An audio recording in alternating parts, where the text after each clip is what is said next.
Hello and welcome along to the very best show on the internet about video games. It's the Etch Play weekly live show, live every Thursday at 4 p.m. UK time.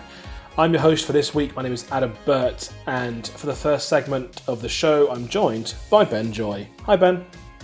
Hi, Adam. How are you doing? I'm good. I'm ready to do a show. Are you ready for a show? I'm ready for a show. I came to see a show. I came to be on a show. Let's do a show. You've done both of those things. Congratulations. You're ticking off your Cool. to-do list. See ya. Done it. Let's say hello to people in the chat. Who have we got? We've got Dan. Hello, Dan. Dan's on the show later on. We've got Tony. Hi, Tony. Thanks for tuning in. And coming up on today's show, we've got all the latest games industry news as usual. That's our remit. We tell you about all the latest things happening in the games industry. Then we've got a little gameplay segment. It's actually me and Ben sticking around in pre-recorded form because we're talking about frog fractions and trying to teach Ben some maths. After that, Dan, as I mentioned, will be on the show to talk about the very best game marketing campaigns. We're launching a new site this week about game marketing campaigns. He'll be here to talk about that and about some of the examples that are on the site. But don't go there just yet, because first things first, we've got 45 minutes of solid gold internet entertainment for you, starting with today's news. Ben, are you ready for today's news? Ready. You do actually sound quite ready. I'm very ready. It's a surprise to me. So first up then, we're talking about E3 again. I know, E3 feels like old news, but following on from our show last week, some of the biggest social networks have unveiled their stats around which games generated the most attention across the past few weeks of E3 and Summer Game Fest season. So let's start with Twitter. According to Twitter, the most discussed games were Legend of Zelda Breath of the Wild sequel at number 1, Elden Ring, the popular From Software upcoming game everyone's really excited about, Battlefield 2042, which you're seeing in the background right now, Halo Infinite and Forza Horizon 5. The company also singled out Elden Ring because they singled out the official Elden Ring account with the first gameplay trailer as the most viewed video of E3, or the E3 season I should say, on Twitter. So kind of aligns with what we were saying last week, but it's interesting to see Twitter also back that up. Twitter's competitor Facebook have also released a blog post about what they saw on their network, and they too had Battlefield 2042 high up. They actually had it as the most discussed game, which maybe shows you the difference in demographic between Twitter and Facebook when it comes to gaming. Forza Horizon 5 again did really well, Halo Infinite again did well, and rounding out their top 5 is Starfield and Metroid Dread, which we talked about last week as well, and the increase in pre-orders that game has seen as a result of a good showing at E3.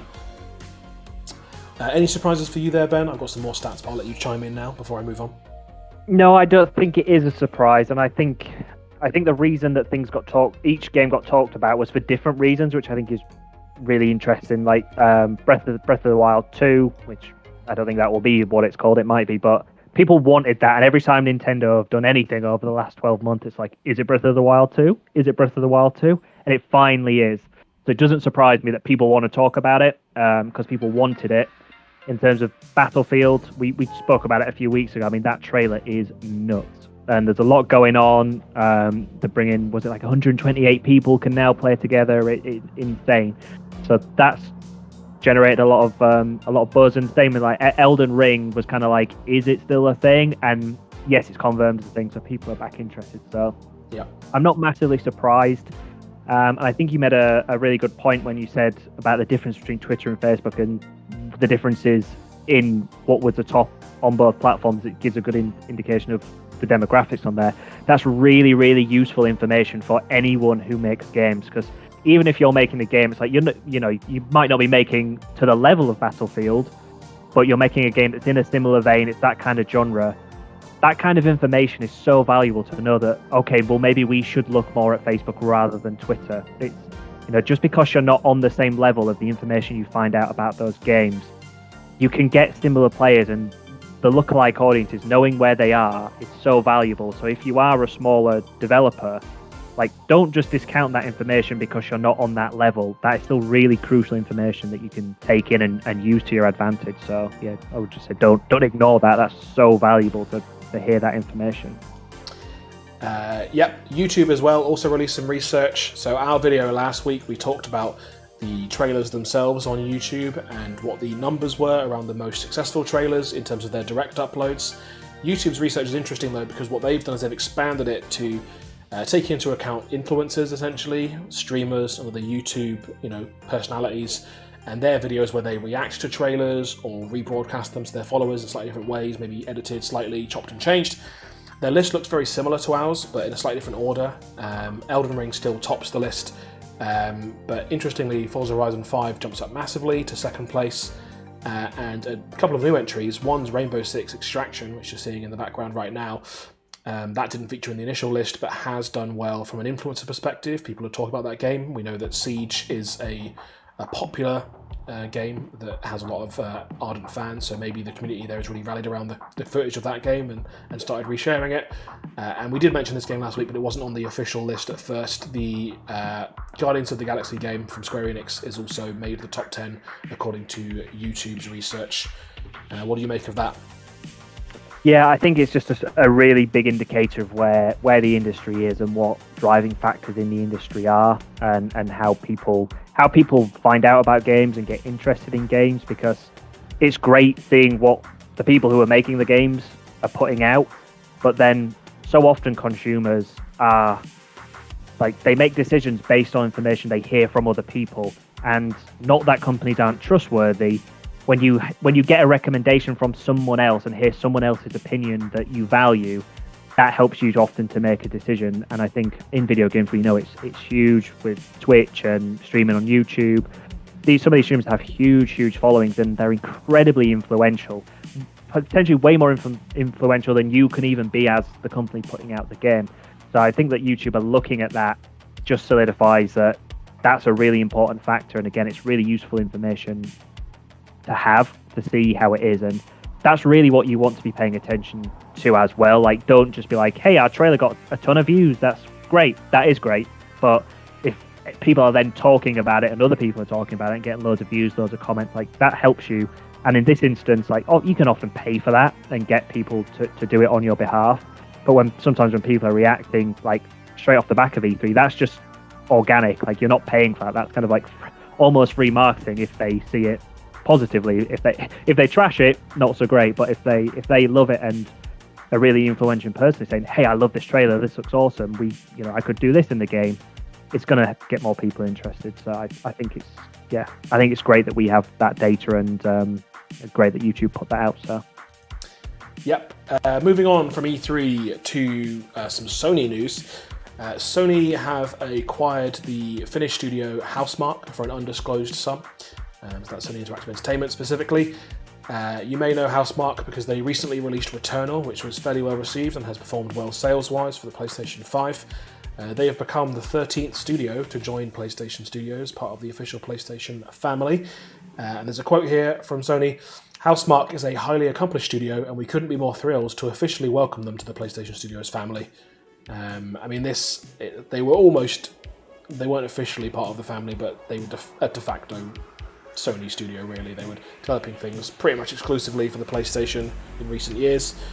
So I guess in some ways it's a formalization of that, but also perhaps a reaction to the activity we've seen in the market from Microsoft in terms of acquiring lots of studios. Maybe they're feeling a little bit like they're falling behind in terms of the number of studios that they have for the long-term future. But yeah, congratulations to everyone at Housemarque on your acquisition, and hopefully that's a fruitful partnership that leads to lots of great games for PlayStation fans. What do you reckon, Ben? Yeah, I think you're right. I think it probably just makes sense for everyone involved. As you said, they were making games pretty much exclusive for the Xbox, the PlayStation anyway. So it's gonna benefit them to have that injection of cash, I would guess, from Sony, and that's gonna equally benefit Sony because better games, not that they're not making games, but better games will come out of the end, and it just makes commercial sense for them to be in a formal partnership. And I think you're absolutely right in that it is a reaction to what's going on over at Microsoft, because I think, getting exclusive titles made is what's going to drive people potentially to jump ship or get both consoles, because we're getting to a point where the hardware isn't that different, so the games are what is going to drive people to join the side. Loyalty exists, but it will only exist so long, and it's going to get harder if a game you really want to play isn't on your console of choice, and that's going to make you want to jump across. So I think we'll just see more and more of this this happening to get those exclusive titles to try and lure people to their hardware. Yep. Hello in the chat to Miles, thanks for joining us. Dan's also pointed out they've acquired Nix's software today, 2 studios and 1 week for PlayStation, so big movers and shakers over at Sony this week. Let's switch tack and talk about a little bit of Xbox action. So this is something that's been on the horizon for a while, now it's finally happened. Xbox Cloud Gaming is now available for all Game Pass Ultimate subscribers. Previously this was only available as a beta for people who had a special invite. But now, any member of Game Pass Ultimate can try the cloud gaming service, which enables you to play a large number of games, especially from Game Pass, through a browser, including on iOS. So if you've got an iPhone, or really any kind of computer with a browser, you can now try this out. If you're a GPU member, you should just go to xbox.com/play, and you can hop straight into any of the games that are cloud-enabled, which is a lot of them. I think there's well over 100 on there. We checked this out a little while ago, found it pretty good, pretty impressive, but maybe not quite to Stadia's level in terms of the tech behind it. But the library that Game Pass has is, even putting cloud gaming aside, Game Pass as a library is insurmountable. And adding cloud to that, I think, is potentially a really powerful proposition for them. What do you reckon, Ben?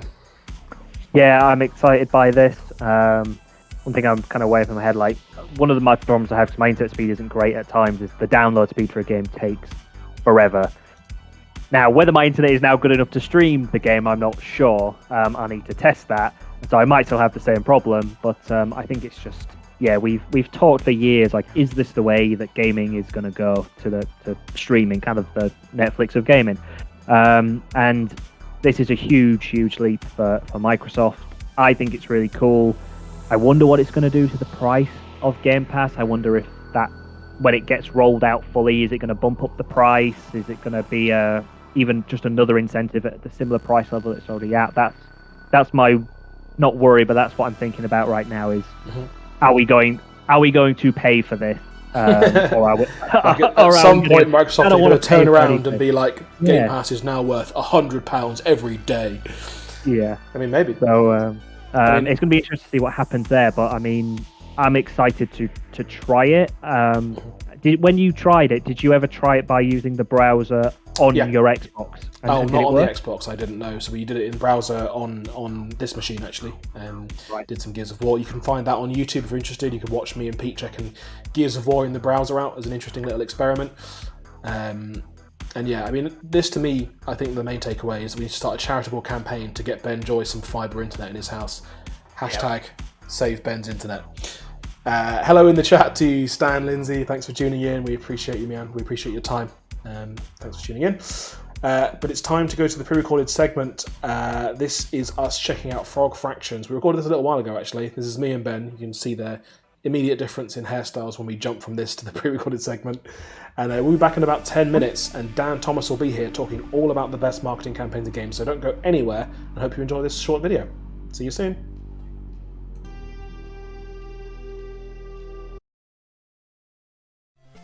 Maths. Do you like maths? Ben Joy. No. You don't like maths. This is the wrong game for you, because we're playing Frog Fractions, URL of the Year edition. I can't actually remember what year this came out. It was a long time ago, actually. We were revisiting Frog Fractions in celebration of the fact that today we're launching Game Campaigns, which is a website all about interesting game marketing ideas, and Frog Fractions is a really interesting case study. Both Frog Fractions and Frog Fractions 2 had this sort of viral quality to them, inspired by basically how strange the game is. And I've played this before, although not very much. Ben, you've never played this before? You've never seen this before? Never seen it before. This is my first experience of Frog Fractions. Okay, well, we're going to learn about fractions. You're going to leave here a more educated man. And okay, we're going to play some Frog Fractions. So I guess I'm going to see how bad I am at fractions. Yeah, what's 1 plus 1? 2. What's 2 plus 3? 5. Nailed it. Yes. You I have hope the questions are that easy. So what I'm trying to do is protect these apples. Oh no. By eating these bugs. And I've not done a very good job, to be honest. Okay, so I can see fractions appearing when you eat them. Yeah, what's the relevant? You're learning fractions. There's a fraction. What? I know what a fraction is. There's a fraction. There's a fraction. There's a fraction. I'm a frog, and these are the fractions. So, are you kidding me? Is that literally what it is? We've completed the first level, which means we get to have an upgrade. So, the upgrade I'm going to choose is lock-on targeting. Basically, helps narrow in on those bugs and unlock even more fractions. Boom, boom. So the game gets a little bit easier when you unlock these upgrades. Right. Okay. So, what is the relevance of the fractions? What do you mean? They're hiding behind bugs. There's I'm a frog and there are fractions. That's all the context you need. I feel like if I didn't know what fractions were and I was playing this game to learn what fractions are, I don't know what I wouldn't know what a fraction is. Okay, so we've unlocked a few more upgrades now we can choose from. We've got a static cling tongue, so basically nearby bugs will stick to my tongue, makes it a bit easier. Could make the fruit into durian, so the bugs take longer to eat them. Or we can turn the lily pad into a turtle, so we can ride him left and right. And there's also a cybernetic brain, which makes you even better at comprehending fractions. I'm just going to follow the natural upgrade path and choose the sticky tongue. Okay. Look at that. Wow. The world of fractions is mine. Yep. So does it have? Is it relevant to the score? I mean, my score, as you can see, it's changing as I'm decimating these bugs, but my score is also a fraction. Yeah, that's what I mean. Like, is that the relevant thing for the fractions? I feel like I'm maybe zoning too much in on the fractions. Then they're actually not important. So let's upgrade ourselves to a turtle. Okay. You're not following the path. It's too expensive. Oh, I mean the turtle is cool, so okay, that's what I wanted last time. I can get the cybernetic brain. We'll get that instead. Okay. I need to unlock some more fractions. Look at that. Wow. Now do you feel educated? No, I feel more confused. Because I don't know what that means. I'm going to be honest with you, Ben, I don't know what that means either. Are these the famous E numbers that kids are not supposed to eat? Maybe. Okay, yeah, now we can afford the turtle now. So now we're going to get into some realness. Some serious movement. So check this out. I can move around. Try and collect more fruit.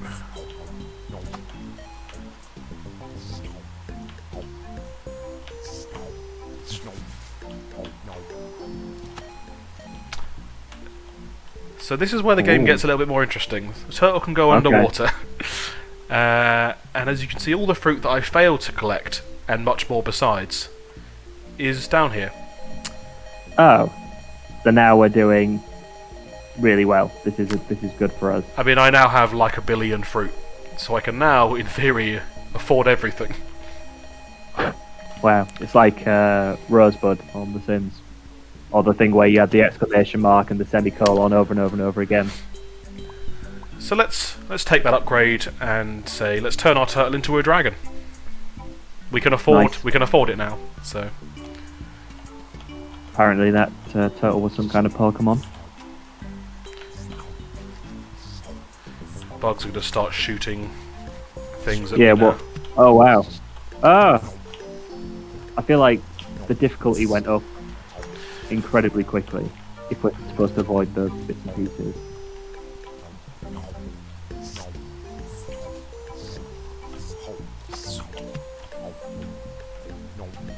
I nailed it.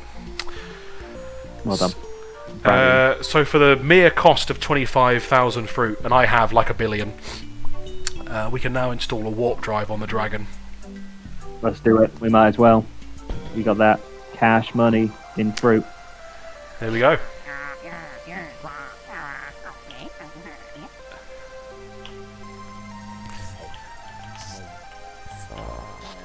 Oh no. What were you saying about we've difficulty? Got to avoid the rocks as well. I don't really know what I'm supposed to be doing. But I'm getting instructions in the corner. Saying that the bugs have never shot anyone before, but they might be racist. That's what it said. That's fair.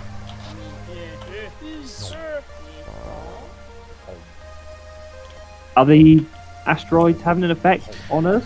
I think they kind of push you around, like you can't go through them. Right, I see, okay. So they're not damaging us? No, they're not damaging me.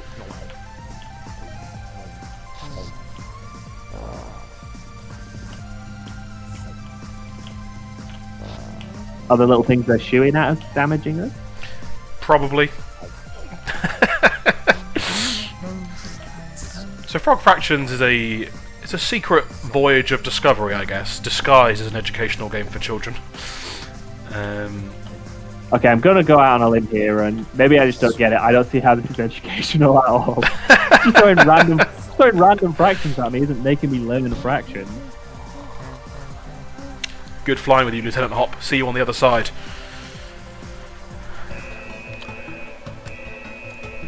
Our score is 3.24 E plus 2. Do you know what that means? Nope. Then I question the educational value of this game. Look at what's happening. How is this not educational? I mean, fair point. Ugh, I'm not very good at this game. I don't know what you're supposed to be doing at this moment in time. Oh, oh, what? I thought we were the good guy. So I've been arrested for breaking into Bug Mars, and now I've got some conversational choices. Are we going to plead guilty, not guilty, amphibious? Amphibious.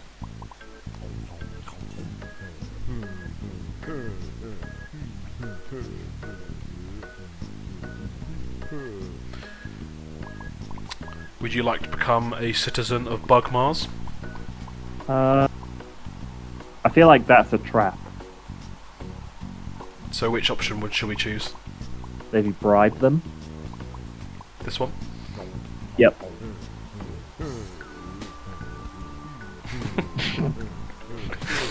Okay. We're going to have to try and pass the citizenship test for Bug Mars. What is on the... What do the stripes on the bug flag represent? Peristalsis, Synodosh, bugs, crushing enemies in our powerful mandibles, protecting my special space fruit from you goddamn cummy space bugs.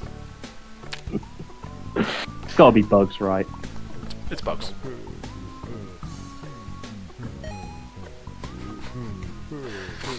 On the series Bug Jersey Shore, what is Bug Snooky's favourite flavour of ice cream?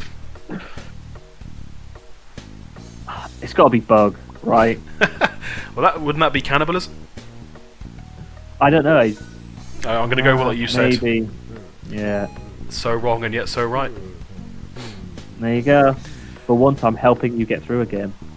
Yeah, we found your level. This is the game for you. Yep. What's the right in the Declaration of Bugs, written by Bug Thomas Jefferson? The right to bugs, the right to own sentient space fruit.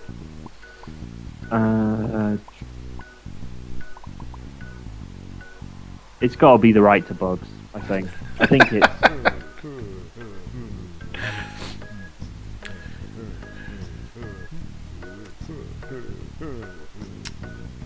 How many mecha frogs did Bug Jackson hold off in the War of Bug, 1812?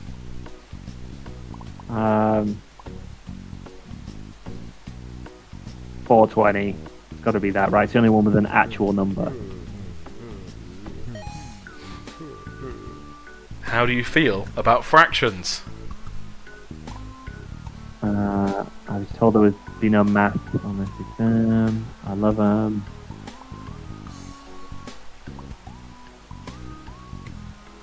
The third one. They're an intuitive way to represent a non-integer value. You are learning! Yeah.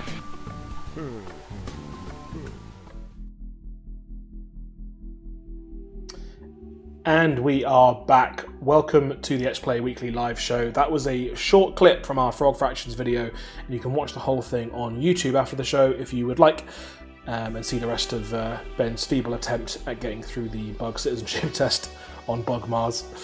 The reason we were doing that is not just for fun, although it was very fun, is that we're talking today about Game Marketing Campaigns, which is a site that we're launching which celebrates the best marketing campaigns for games.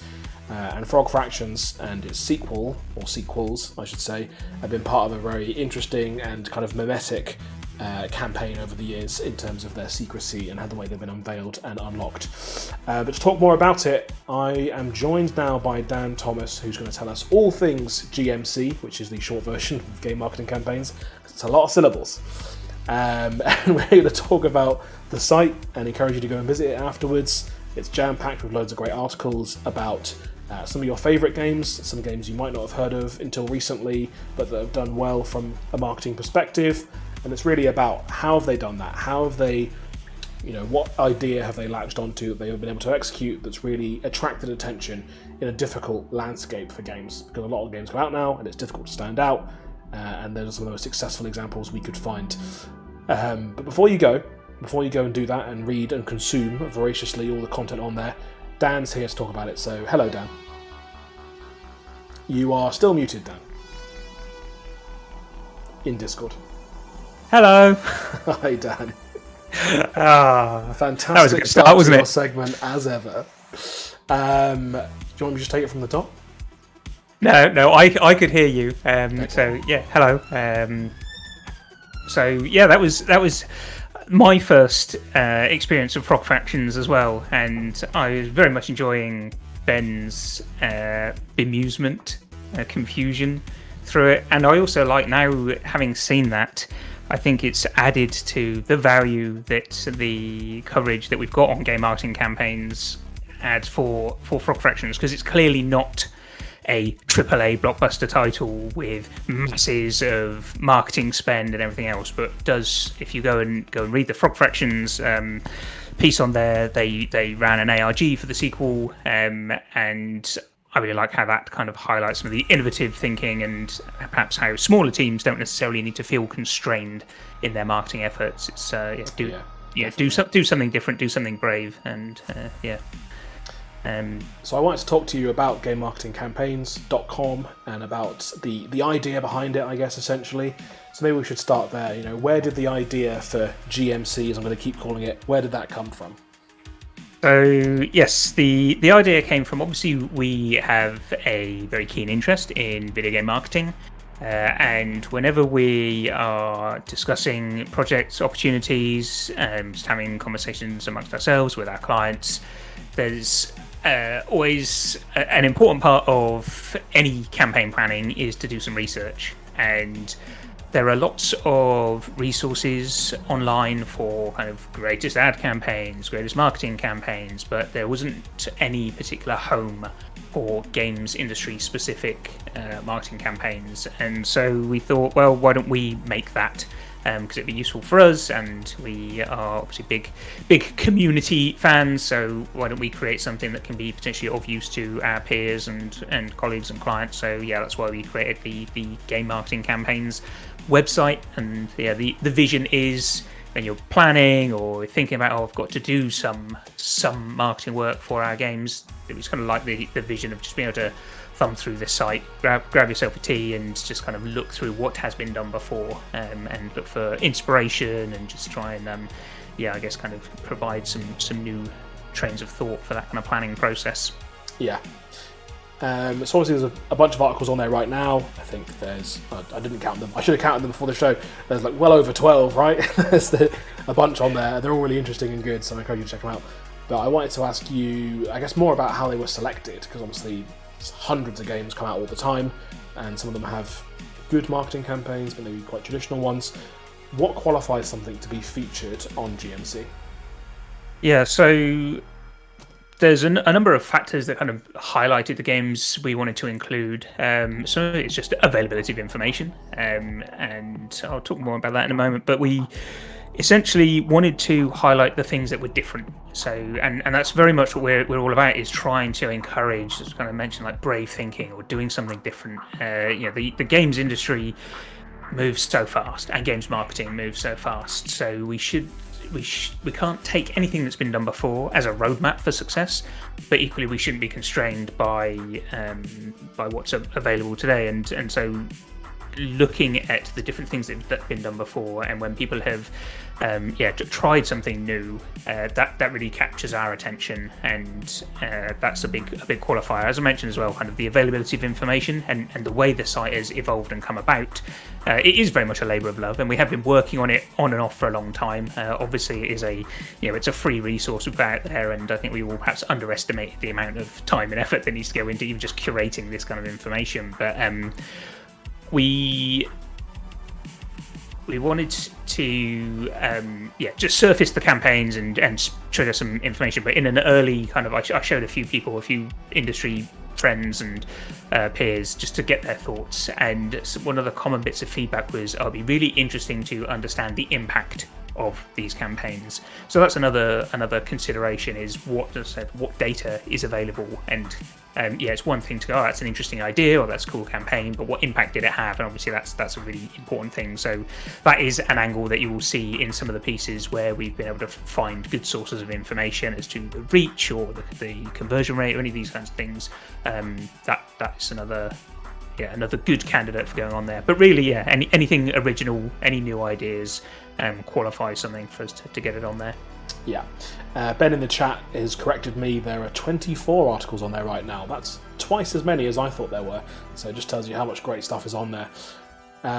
What does the future of GMC look like? Like I know from behind the scenes that we're talking about adding some more content in the really near future. What's the long game here, do you reckon? It's going to be very organic, and we don't know yet how useful people will find it. So if anybody wants to go and have a look and let us know what they think, do pass it on, and we're very much open to being steered by what people find useful. As I said, I have shown a few people and had some feedback already, and definitely the more insights we can provide, so we want to put more effort into that. We always want to be adding more content, so it will continue to expand. Equally, we've had some feedback indicating that actually it's a useful reference to see who, like, this isn't our portfolio. This is just some cool stuff, whether we've been involved, other people have been involved, and actually it's quite useful for some to know who has executed these projects. So if you're looking for, somebody who's done some interesting video work, then we can list who the contributors were, which can be a useful resource in that regard. And I think just more content. If we can build some dialogue or some community around it, that would be really great. I'd love to start getting submissions, and you can, if you've seen some cool games marketing that you think is worthy of mentioning, you can submit that. We will do our best to get that listed on there. Overall, we don't really have a strict roadmap, and certainly we are very much open to being directed by anybody who's interested, really. Yeah, and on that submission process, I guess, like, obviously Joe Public, fully welcome to submit things, but equally, if you're a marketer and you're actually proud of something that you've been involved in, feel free to fill out the form and send that in, would you say? Yeah, absolutely, and that's another good point in terms of the evolution of the site. It's one of the conversations we've had, and no firm plans yet, but we've talked about the idea that this could potentially be a sort of, we have things like Moby Games and IndieDB. Like, we have essentially games credits, kind of reflective curation or sites that you can go to and see who worked on which games. Games marketing gets a lot less prestige, shall we say, and it's, as we know, it's kind of equally as important to the success of a game. So potentially talking about the companies involved, we could at some point add like the individuals involved, and maybe as a games marketer or a freelancer or somebody who's working within a game studio or a games company, actually getting a little bit of credit, a little bit of recognition might be nice. So I was involved in this, and let people hang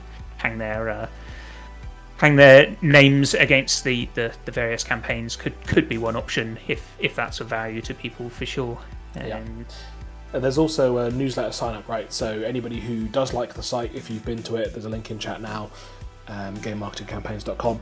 You can fill out the form, and the idea is when we post new articles, you'll get an email and they'll let you know that there's new stuff on there to check out.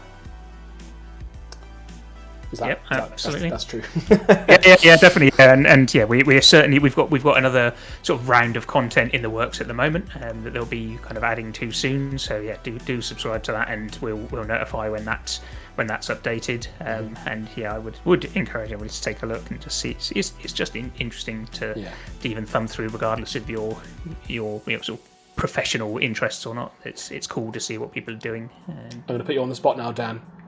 Of the articles that are on there right now, which one's your favourite? Which one is my favourite? I mean, there is. I like the kind of cross section of games that we've got on there. Like we said, from Frog Fractions, which it's 2012. Frog Fractions came out all the way up to Valorant, which is obviously Riot's recent multiplayer game. I think the ones I really like are the ones that we've managed to find the data for. There's a bit of data on the Forza piece. The Fall Guys has got some really interesting data on there, worth a look. But yeah, all of them, they're all my favourites. Don't make me choose. What about you, Adam? What's your favourite? My favourite is Halo 2. I think that's because it's such a throwback, and it's not something that you would necessarily think of in like day-to-day conversation nowadays, maybe in terms of the way marketing for games has evolved. But when I look at it and I see a real through line from like the success of Halo 2's marketing, both in a very physical, like billboards, TV ads kind of way, but also the ARG that they did, and the way that the success of that really paved the way for almost not mass adoption, but significant adoption of ARGs throughout the industry. And I think a lot of ARGs owe it to the success of I Love Bees, which was the Halo 2 one. So I like throwing back to that, and I'm a sucker for anything Halo anyway, so always interested in reading more about that. Yeah, I think that's a good point, and that again touches on kind of the spread of age. Like Halo 2 is obviously not a modern game either, but I think it is useful to go back and see what was being done back then, and yeah, like I say, kind of ARGs. There's been several. I think we've got some commentary on the No Man's Sky ARG, which was a really great initiative and garnered a lot of attention. And yeah, kind of seeing, like I said, the evolution of these tactics. And yeah, I mean, it's not a recipe for success, because what worked 6 months ago doesn't necessarily work today, but the game's marketing mix has to be broad, and you have to be experimental. So having an awareness of the different things you could try, and then obviously you need to apply your own awareness and data around the positioning of your game and what might work for you. Nobody knows for sure. I mean, if we knew that, we would be hugely successful. But the idea is, what are we now? Moderately successful? Well, we wish. But no, I think having awareness is useful. Yeah, definitely. Any teasers you can give us about the content that's coming soon? Anything to get the appetites wet out there? What's coming in the pipeline? What can they expect in the next couple of months, maybe? Well, certainly, as I said, some more content, and I think you're probably best positioned to tell us where some teasers there, because I've allocated that as your responsibility. He's giving nothing away, but I will. I think one of the things that we're looking to get on there in the near future, and we've been talking about E3 a lot recently, but I think we've got some interesting content around Devolver and about their kind of E3 adjacent presence and the tactics they've used there, which I think is going to be really fascinating for folks. And I think one of the big ones in terms of the last few years that we want to try and get on there as well, not sure if it will happen yet, but I think what we're aiming for is to talk about Among Us, which has obviously been meteoric success, which is nigh on impossible for someone to recreate. But what's interesting about Among Us is not necessarily the rise, although the rise is very interesting. It's the fact they've managed to maintain it, and how have they managed to sustain what seems like an impossible amount of attention that they were getting, and really managed to leverage that long term, which I think is, that's helpful information. Like if your game becomes a huge success, you're going to want to know what to do about it when the game takes off. I think that's going to be a really interesting theme, as we talked about a lot in in recent times is kind of the idea of long life games or service games. And you do need to sustain the interest, and you do need to have your seasonal updates and your content updates, and there will be some interesting sort of movements in terms of marketing and promotion around those. And I definitely think we'll see content along those lines being added. Yeah. Well, thanks for joining me, Dan. You're very welcome. Thank you for having me. Appreciate your time as ever. And thanks to you at home for watching. We really appreciate you as well. Whether you've tuned in live on Twitch or you're watching us on catch up on our YouTube channel. YouTube channel, by the way, is a great place to find all of our video content, including episodes of the show, but also some highlight clips, other gameplay we've recorded, all sorts of things on there really, interviews as well with some industry figures. So check that out if you haven't already, and we'll be back next week. What are we doing next week, Dan? I'm not here next week, so what are you doing next week? Next week will be an interesting one. We have some logistical challenges as we're involved in a company off-site wellness event, but we are determined to bring some content in some form to the adoring fans out there. But yeah, we'll see how that manifests. Okay, if you want to find out what happens with that, when I do, make sure you follow us, press the button. So do I. Down in the corner right now, if you're watching us on Twitch, there's a little purple button. You can press it right now. You get notified. On YouTube, you can subscribe to our channel on there, and you get notified when we do new uploads. And yeah, come back next week, 4 p.m. UK time, right here on Twitch to find out exactly what these guys are going to do remotely from a farm. And we'll see you soon. Thanks for watching, and we will be back. Goodbye.